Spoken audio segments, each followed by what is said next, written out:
Sister வரா வரா வரா. யார் மூலமா அந்த நாகம் இந்த வீட்டுக்கு வருது? எப்படி வருது? ஒண்ணுமே புரியலையே. தாரா சங்கரபாண்டியனான்னு தெரியல. அவங்க 2 பேரும் வீட்லயே தான் இருக்காங்க. அந்த நாகஜோதி அவதான் புதுசா வந்தவ. காலையில இருந்து வீட்லயே இல்லையே.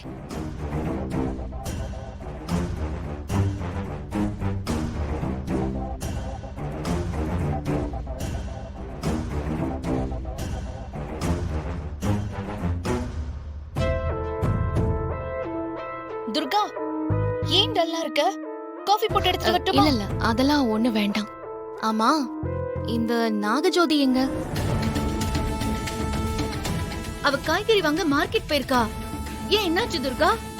இல்ல, காலையில இருந்து காணுமே, அதான் கேட்டேன்.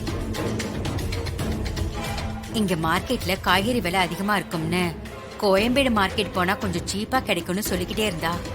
ஒருவேளை கோயம்பேடுக்கு கிளம்பி போயிருப்பான்னு நினைக்கிறேன். அப்பாடா. ஓ அப்படியா? சரிம்மா, நான் கோயிலுக்கு போயிட்டு வந்துடுறேன். சரி துர்கா, போயிட்டு வரேன்.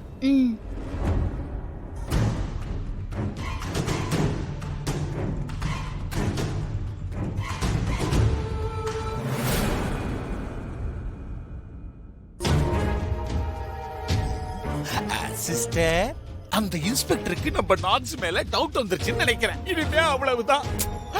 அப்படியெல்லாம் எதுவும் இல்ல. லைட்டா இப்பதான் டவுட் வர ஆரம்பிச்சிருக்கு. அதனால நாகஜோதி கிட்ட சொல்லி இனிமே இவகிட்ட கேர்ஃபுல்லா இருக்க சொல்லணும்.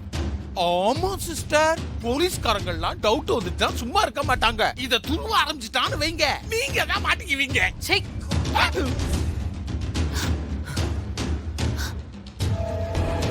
நாகஜோதி ஏன் இன்னும் வரல? அவளுக்கு என்னாச்சு?